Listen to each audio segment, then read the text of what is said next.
भाइयों बहनों प्रणाम। आज हम योग दर्शन टॉपिक आपके लिए लेकर के आए हैं।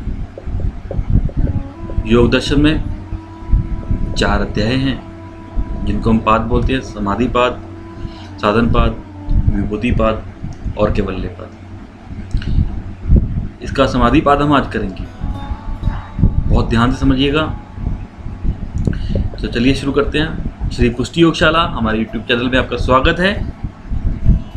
इससे पहले एक जरूरी सूचना मैं आपको देना चाहूँगा। हमारी संस्था श्री पुष्टि योगशाला एवं प्राकृतिक चिकित्सा संस्थान ने 70 जड़ी बूटियों से एक जोड़ों के दर्द का, साइटिका, गठिया आदि दर्द निवारक तेल बनाया है।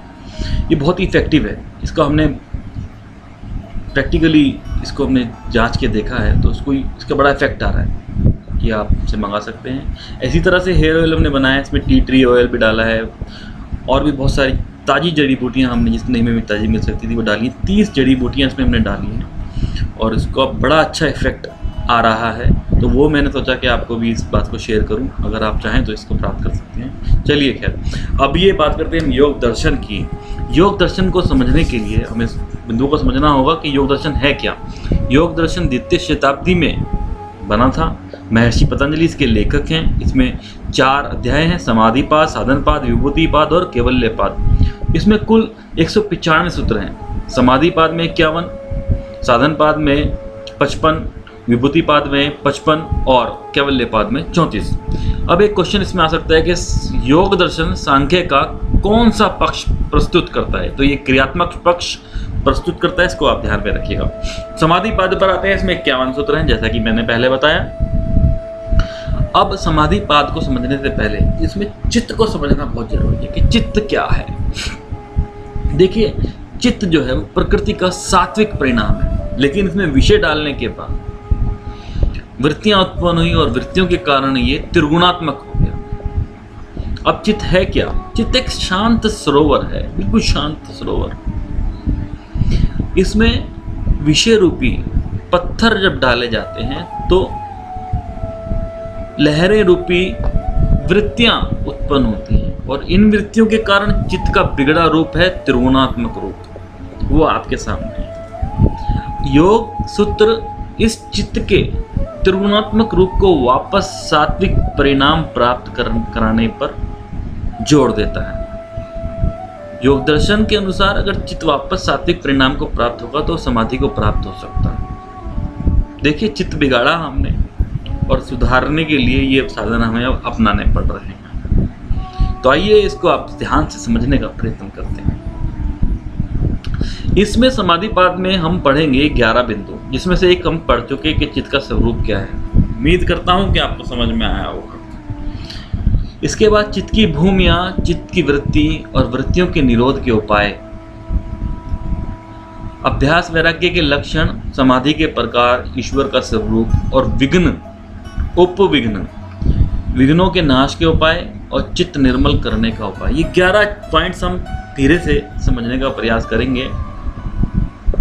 इसमें जो मेन ये है समाधि के प्रकार और समाधि, इस पे इंट्रोडक्शन समाधि का दिया है, वो समझ लिया तो बेस क्लियर हो जाएगा, आगे सारा योग सूत्र समझ में आएगा। इसलिए गुजारिश है आपसे कि ये वीडियो को स्किप मत कीजिएगा, बहुत ध्यान से देखिएगा। कुछ ही क्षणों में समाधिपाद हमारा समझ में आ जाएगा। चित्त की भूमियाँ 5 होती हैं। कौन सी हैं वो? क्षिप्त, मूढ़, विक्षिप्त, एकाग्र और निरुद्ध। चित्त की जो विभूनियाँ, एक स्टेज है, अभी क्षिप्त जो स्टेज है इसकी, वो है रजोगुण प्रधान। इसमें सत्गुण और तमोगुण दोनों दबे रहते हैं। मूढ़, इसमें तमोगुण प्रधान होता है, रजोगुण और सत्वगुण दबे रहते हैं। विक्षिप्त मिला जुला है, सत्वगुण कभी प्रधान हो जाता है, कभी रजगुण प्रधान हो जाता है, तमोगुण इसमें दबा रहता है। एकाग्र, सत्वगुण प्रधान होता है, रजगुण और तमोगुण इसमें दबा रहता है। निरुद्ध, इसमें तीनों ही गुण समाप्त हो जाते हैं। ऐसे गुण को निरुद्ध अवस्था कहते हैं। इस साथ में मैं चार्ट लेके चल रहा हूँ कि हमने चित्त का स्वरूप कर लिया, चित्त की भूमिया कर लिया। तीसरे नंबर पे चित्त की वृत्तियाँ। तो आइए अब चित्त की वृत्तियाँ भी देखते हैं। देखिए, चित्त में जो वृत्तियां होती हैं वो दो तरह से होती हैं। एक तो क्लिष्ट वृत्ति होती है, एक अक्लिष्ट वृत्ति होती है, जो कि योग सूत्र में बताया गया है। वृत्ति है पंचदया, क्लिष्टा अक्लिष्टा। तो क्लिष्ट वृत्ति जो होती है वो योग मार्ग में विघ्न होती हैं, और अक्लिष्ट वृत्ति जो होती है योग मार्ग में सहायक होती हैं। तो महर्षि पतंजलि कहते हैं, पहले अक्लिष्ट वृत्तियों के द्वारा क्लिष्ट वृत्तियों का नाश कर दिया जाए, उसके बाद अक्लिष्ट वृत्तियों को भी हटा दिया जाए, ऐसा चित्त हमें प्राप्त करना है। वही चित्त की वृत्तियों से बिल्कुल रहित चित्त हमें प्राप्त होगा। अब जो ये वृत्तियां हैं दो तरह से हैं। अब इनके प्रकार क्या हैं? चित्त की वृत्तियों के 5 प्रकार हैं। प्रमाण, विपर्य, विकल्प, निद्रा, स्मृति। प्रमाण भी 3 प्रकार का है, प्रत्यक्ष, अनुमान और आगम। प्रत्यक्ष, अनुमान और आगम। अब इसकी हम बात कर लेते हैं। प्रमाण जो है वृत्ति, यही वृत्तियों को संचालित करती है। प्रमाण वृत्ति जो है यही समस्त वृत्तियों को संचालित करती है। देखिए, इसको समझिए अच्छे से कि है क्या वृत्तियां। प्रमाण वृत्ति 3 प्रकार के, प्रत्यक्ष, अनुमान और आगम। प्रत्यक्ष क्या हुआ? जो आंखों से देखा जा सके या इंद्रियों के द्वारा समझा जा सके, अनुभव किया जा सके, वो भी प्रत्यक्ष में आ सकता है। अनुमान क्या है? किसी चीज को देख करके उसका अनुमान लगाना। जैसे धुआं उठ रहा है तो अनुमान लगा लिया कि वहां आग भी होगी। इस प्रकार से भी अनुमान लगाया जा सकता है कि कोई चीज शरीर के ऊपर चल रही है, तो ऐसा अनुमान लगाया जाता है कि वो कोई सांप तो नहीं है, तो ये अनुमान हुआ। आगम संत ऋषियों के द्वारा, उनकी वाणी के द्वारा प्राप्त किया, उनकी संगत के द्वारा प्राप्त किया आगम है। विपर्य क्या है? मिथ्या ज्ञान है, मिथ्या ज्ञान। इसी तरह से विकल्प और निद्रा, स्मृति, ये 5 प्रकार की वृत्तियां हैं। अब वृत्तियों को समझने के बाद इनके निरोध के उपाय क्या है? इनके निरोध के उपाय अभ्यास और वैराग्य बताए गए हैं। बाद में ईश्वर प्रणिधान को भी चित्तवृत्ति निरोध का उपाय बताया गया है। अब अभ्यास और वैराग्य, अब हमने चित्त की वृत्ति भी कर ली, चित्त की वृत्ति के निरोध के उपाय हम करने जा रहे हैं। अभ्यास और वैराग्य के लक्षण हम देख लेते हैं।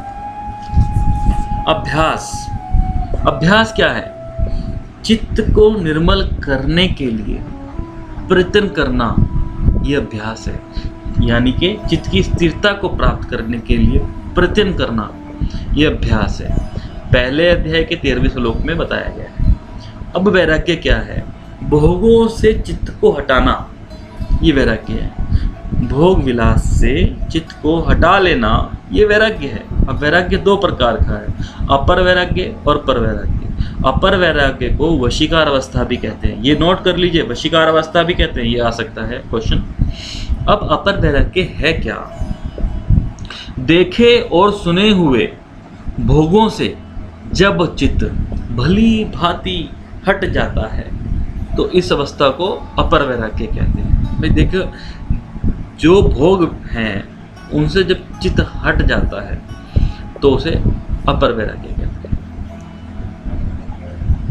और पर वैराग्य क्या है?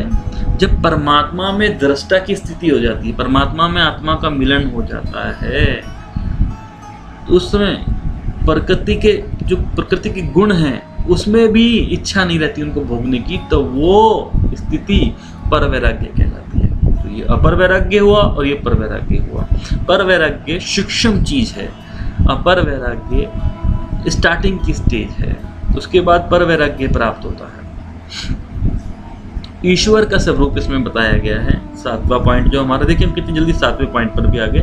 समाधि का प्रकार हम बाद में बताएंगे क्योंकि ये एक जटिल टॉपिक है, आप बने रहिए हमारे साथ। समाधि के प्रकार अभी हम आपको अच्छे से समझाने वाले हैं। ईश्वर का स्वरूप क्या बताया है इसमें, ध्यान से समझिए। क्लेश, कर्म, विपाक, आश्चर्य, इन चारों से जो संबंधित नहीं है वह ईश्वर है। और उस ईश्वर का वाचक नाम क्या है? वह है ओमकार। उस ओमकार का जप करना, उसके स्वरूप का ध्यान करना, ईश्वर का ध्यान करना, ये ईश्वर प्रणिधान है।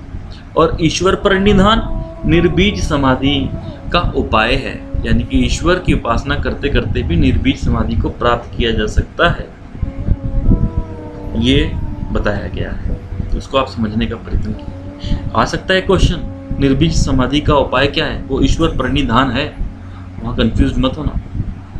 और प्रणव नाम ईश्वर का वाचक नाम क्या है? ओमकार है। अब इसमें ईश्वर का स्वरूप हो गया। अब हमारा 8वां पॉइंट है नो विघ्न। विघ्न को अंतराय भी कहते हैं। ये 9 विघ्न है। क्या है वो?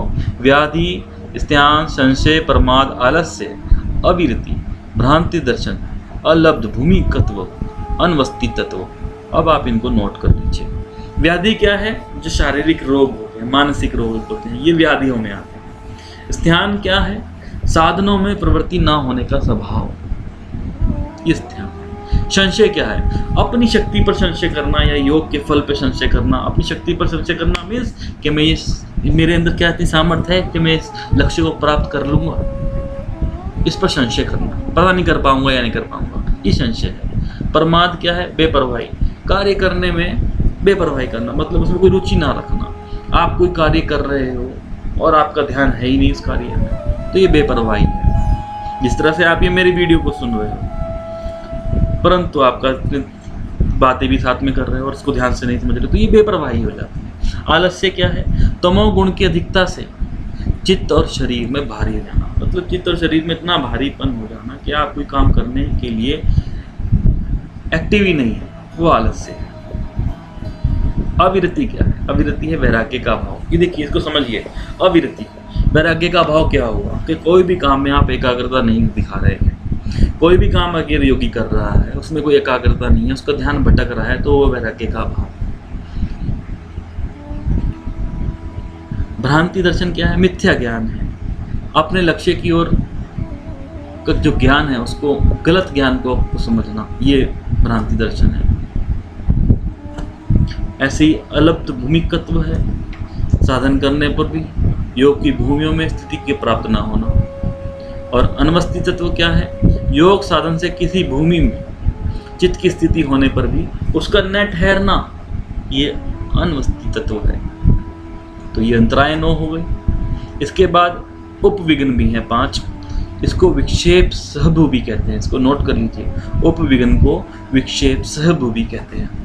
ये 5 हैं। कौन कौन से? दुख, दुर्मनस्य, अंग में जत्व, श्वास पर श्वास। अब इसको समझिए। दुख 3 प्रकार के होते हैं, अतिदैहिक, अधिदैहिक, अधिभौतिक और अधिदैविक। अधिदैहिक क्या हुआ? फिजिकली आपको कफ बन रहा है, पित्त बिगड़ा है, वायु दोष है, ये सारे के सारे हमारे शारीरिक दोष जितने भी हैं वो अधिदैहिक हो जाते हैं। अधिभौतिक किसी पशु के द्वारा, मनुष्य के द्वारा, हिंसा के द्वारा आपको जो आघात होते हैं वो भौतिक हैं। और अधिदैविक यानी कि जो कि बाढ़ आदि के द्वारा, भूकंप आदि के द्वारा जो दुख प्राप्त होते हैं वो अधिदैविक हैं। दोर्मनस्य क्या है? जब किसी चीज़ की हम इच्छा करते हैं उसकी पूर्ति नहीं होती तो मन में एक शोक उत्पन्न होता है, क्षोभ उत्पन्न होता है, दुख उत्पन्न होता है, वो दोर्मनस्य है। और अंग मेजत्व, ये शरीर के अंगों में जब कंपन उत्पन्न होती है तो उसको बोलते हैं। श्वास, बिना इच्छा के वायु का भीतर जाना, इच्छा है नहीं और वायु लेने के भीतर जा रही है तो उसको श्वास के प्रति जो दुख प्राप्त होता है। पर श्वास, बिना इच्छा के वायु का बाहर निकलना, ये पर श्वास है। तो ये 5 उपविघ्न है, इसे विक्षेप सहभू भी कहते हैं, इसको ध्यान रखिएगा। अब विघ्नों के नाश के जो उपाय बताए हैं वो 2 हैं, ईश्वर प्रणिधान और एक तत्व का अभ्यास। एक तत्व का अभ्यास क्या हुआ? एक किसी वस्तु में चित्त लगाना, त्रटक भी इसको हम बोल सकते हैं। तो एक तत्व का अभ्यास, जैसे कि त्रटक है ना। अब चित्त निर्मल करने के उपाय क्या है? पहले अध्याय के 34 श्लोक में बताया गया है। बार बार प्राणवायु को शरीर से भीतर निकालने तथा बाहर रोकने का अभ्यास करना, इससे चित्त निर्मल होता है। अब हम आते हैं मेन बात पर, समाधि के प्रकार। समाधि के 2 प्रकार हैं, संप्रज्ञा समाधि जिसको स्वबीज समाधि भी कहते हैं, असंप्रज्ञा समाधि जिसको निर्बीज समाधि भी कहते हैं। अब इसको ध्यान से समझिएगा। देखिए, संप्रज्ञात समाधि के 3 ध्येय पदार्थ हैं। वो क्या है? ग्राहम यानी कि पंचभूत और उनके स्थूल व सूक्ष्म विषय, ग्रहण इंद्रियां और अंतःकरण, ग्रहिता बुद्धि के साथ एक रूप हुआ पुरुष। ये 3 इसके ध्येय पदार्थ हैं। इसको आप समझिए। अब संप्रज्ञात समाधि क्या है? जिस चित्त की समस्त बाह्य वृत्तियां क्षीण हो चुकी हैं, समाप्त हो चुकी हैं, ऐसे निर्मल चित्त का ग्रहण ग्रहिता में स्थित हो जाना या एक तार हो जाना, एकाग्र हो जाना संप्रज्ञात समाधि है। ग्रहण और ग्रहिता में एक तार हो जाना यानी कि एकाग्रता होना, ये संप्रज्ञात समाधि है। अब संप्रज्ञात समाधि के प्रकार कितने हैं? 4 प्रकार हैं। अब इनको देखिए आप, ये 4 जो प्रकार हैं, वितर्कानुगत, विचारानुगत, आनंदानुगत और अस्मितानुगत। इसमें मैं आपको थोड़ा सा बता देता हूँ। वितर्कानुगत में जब साधक बैठता है, योगी बैठता है अपने लक्ष्य को लेकर के, तो वो सबसे पहले स्थूल वस्तुओं को, जो देखी जा सकती हैं, स्थूल वस्तुओं को चित्त में रखता है, उनके स्वरूप को जानने की जिज्ञासा रखता है। सबसे पहले जो उसका अनुभव होता है वो उनके नाम, रूप और ज्ञान से उनको समझने का प्रयास करता है। उनका विषय जो है वो उसको प्राप्त करता है। जैसे सूर्य का ध्यान कर रहा है तो उसको पता है कि सूर्य का ध्यान कर रहा हूँ, उसमें तेज है, वो अग्नि है, इस तरह के ध्यान करता है। अब वितर्कानुगत में जब दूसरा अनुभव आता है तो वो उसके नाम का भी अभाव हो जाता है, रूप का भी अभाव हो जाता है और उसको कुछ याद ही नहीं रहता। इन सब चीज़ों का विषय जो है वो हट जाते हैं, तो उसे वितर्कानुगत समाधि पूर्ण प्राप्त होती है। उसके बाद वो विचारानुगत में आता है। विचारानुगत में सूक्ष्म विषयों पर ध्येय को लगाना होता है। सूक्ष्म विषय के ध्येय में जब रूप, ज्ञान और नाम लुप्त हो जाते हैं, उसके बाद वो विचारानुगत समाधि को प्राप्त होता है। इसका अभ्यास करते रहता है तो आनंदानुगत यानी कि आनंद और अहम भाव रह जाता है। जब इसका भी अभ्यास करता रहता है तो आनंद भी लुप्त हो जाता है, केवल अहम भाव रह जाता है, तो वो अस्मितानुगत समाधि को प्राप्त होता है। तो ये हो गई 4 समाधियाँ, एक के बाद एक वो प्राप्त करता है, स्टेप बाय स्टेप। अब वितर्कानुगत और विचारानुगत को ध्यान से समझते हैं। दो समाधियाँ पहली हैं वितर्कानुगत। इसमें 2 पार्ट हैं, 2 प्रकार की हैं। सवितर्क समाधि यानी कि इसको सविकल्प भी बोलते हैं, निवितर्क समाधि यानी कि इसको निर्विकल्प भी बोलते हैं। और विचारानुगत भी 2 प्रकार की हैं, सविचार समाधि और निर्विचार समाधि। अब इन 4 समाधियों में से जो 4 समाधियों का जिक्र हो रहा है, 4 पार्ट का जिक्र हो रहा है, इसमें निर्विचार समाधि श्रेष्ठ है। ये क्वेश्चन आ सकता है, कौन सी समाधि श्रेष्ठ है? इनमें से निर्विचार समाधि श्रेष्ठ है। अब इसको हम ध्यान से डिटेल में समझने का प्रयास करते हैं। सवितर्क समाधि, इसको सविकल्प समाधि भी कहते हैं। स्थूल पदार्थों में इसका ध्येय होता है। अब ये ध्यान से समझिए, अब इसको डिटेल में समझाते हैं। ग्रहम यानी मन और इंद्रियों में आने वाले पदार्थ 2 प्रकार के होते हैं। ग्रहम में 2 प्रकार के पदार्थ होते हैं। कौन से? स्थूल पदार्थ और सूक्ष्म पदार्थ। स्थूल पदार्थ के द्वारा जो समाधि प्राप्त होगी वो कौन सी होगी? सवितर्क और वितर्कानुगत। और सूक्ष्म पदार्थ के द्वारा विचारानुगत समाधि को प्राप्त किया जाएगा। इसको आप ध्यान में रखिए। किसी एक स्थूल पदार्थ के, देखिए स्थूल पदार्थ लिखा है यहाँ पर, किसी एक स्थूल पदार्थ के स्वरूप को जानने के लिए योगी जब अपना चित्त उसमें लगाता है, तब सर्वप्रथम जैसे ही वो चित्त लगाता है तो सर्वप्रथम जो अनुभव प्राप्त होता है उसमें उस वस्तु का नाम, रूप और ज्ञान के विकल्पों का मिश्रण होता है। जो ये अनुभव है, जो ये अनुभव प्राप्त हुआ जिसमें ये तीनों का मिश्रण है, इस अनुभव को, चित्त की इस अवस्था को सवितर्क समाधि या सविकल्प समाधि कहा गया। समझ में आया सविकल्प और सवितर्क? अब इसको आगे समझते हैं। अब निवितर्क समाधि क्या है? जब सवितर्क समाधि यानी कि पहला अनुभव जब उसको प्राप्त हो गया, उसके बाद योगी के अनुभव में जो स्थूल वस्तु है उसके समस्त विकल्प यानी कि नाम, रूप और ज्ञान तीनों का जो मिश्रण था उसका भी अभाव हो गया। केवल ध्येय पदार्थ के साथ वो एकाग्र हो गया। तो इस अवस्था को, इसमें चित्त प्रकाशित हो गया, जो ध्येय वस्तु वो प्रकाशित हो गई, उस अवस्था को निवितर्क समाधि या निर्विकल्प समाधि कहते हैं। समझ में आई? पहले जो अनुभव प्राप्त हो उसमें वस्तु का नाम, रूप और ज्ञान था। उसके बाद जब वो अभ्यास करता गया तो ये नाम, रूप और ज्ञान भी हट गया, सिर्फ वस्तु प्रकाशित हुई। इस अवस्था को, जो चित्त की ये अवस्था उसने प्राप्त की, उसको निवितर्क समाधि या निर्विकल्प समाधि कहा गया। स्टेप 1 यानी कि वितर्कानुगत समाधि यहाँ पर पूर्ण हुई। अब स्थूल विषयों पर ध्यान हो गया, उसे प्रैक्टिस हो गई उसकी स्थूल विषयों पर ध्यान की। अब वो थोड़ा सा आगे बढ़ा, अब वो सूक्ष्म विषयों की ओर भागा। इसमें यहाँ स्टार्ट हुई विचारानुगत समाधि। अब सूक्ष्म विषयों को प्राप्त करने के लिए उसने सब पहली स्टेज को प्राप्त किया, जिसको बोलते हैं सविचार समाधि। इसमें क्या हुआ, जब किसी सूक्ष्म वस्तु के स्वरूप को जानने के लिए उसमें चित्त स्थिर किया जाता है, तब सबसे पहले अनुभव होता है नाम, रूप और ज्ञान का। जैसे स्थूल वस्तु में होता था वैसे ही सूक्ष्म वस्तु में नाम, रूप और ज्ञान के विकल्पों का मिला हुआ अनुभव होता है। उस अनुभव को या चित्त की उस अवस्था को सविचार समाधि कहते हैं। अब ये तो प्राप्त हो गई सविचार समाधि। इसके बाद जब वो सविचार का अभ्यास करता रहा, तब नाम, रूप और ज्ञान का भी अभाव हो गया। चित्त की इस अवस्था को, जिसमें उसने इन तीनों का भी अभाव कर दिया, इन तीनों को भी हटा दिया, उसको निर्विचार समाधि कहा गया। अब ये सविचार और निर्विचार यानी कि विचारानुगत, क्योंकि ये विचारानुगत के पार्ट हैं, सविचार और निर्विचार को भी प्राप्त कर लिया। अब इस स्टेज को जब वो प्राप्त कर लिया, अब वो निर्विचार समाधि का अध्ययन करता जा रहा है।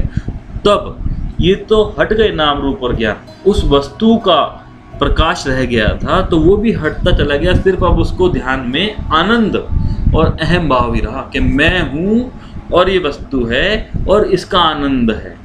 अब वो आनंद को प्राप्त कर रहा है, तो आनंदानुगत समाधि भी उसको प्राप्त हो गई। अब धीरे धीरे अभ्यास करते आनंद भी लुप्त हो गया, खाली अहम भाव रह गया। तब उसने स्मृतानुगत समाधि को प्राप्त किया।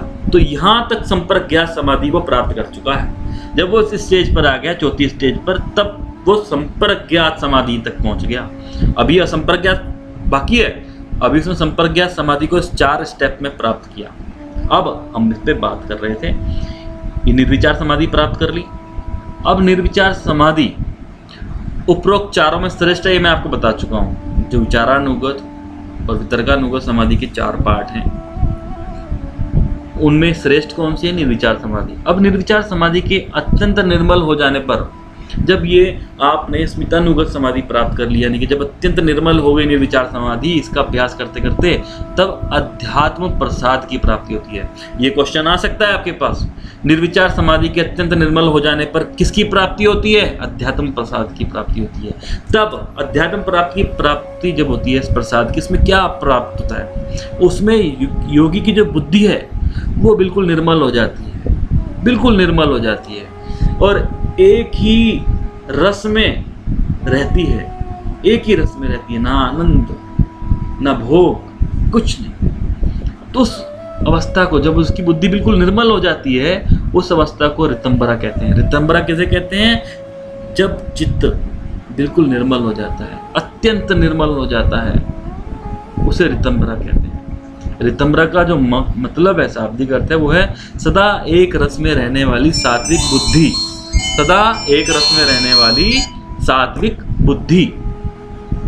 अब ऋतंबरा से उत्पन्न जो संस्कार हैं, उनको क्या लाभ है? उनका लाभ ये है कि कर्माशय को नष्ट कर देते हैं। ये ऋतंबरा से जो उत्पन्न संस्कार है वो कर्माशय को नष्ट कर देते हैं। कर्माशय क्या हुआ? जो हमने पूर्व में इकट्ठे किए हुए हैं संस्कार, कर्म इकट्ठे किए हुए हैं, उनका अच्छे बुरे क्या हैं, वो उनका जो फल प्राप्त होने वाला है, उसको भी ये नष्ट कर देता है। ऋतंबरा इतनी कमाल की चीज है। अब ये आपने समझ लिया। अब निर्भीत समाधि, ऋतंबरा से उत्पन्न संस्कार भी जब नष्ट हो जाएं, अब ऋतंबरा से संस्कार उत्पन्न हुए, उनसे जो पूर्व के संस्कार थे वो भी नष्ट हुए, अब प्रैक्टिस करते करते करते करते योगी ने ऋतंभरा के संस्कारों को भी नष्ट कर दिया।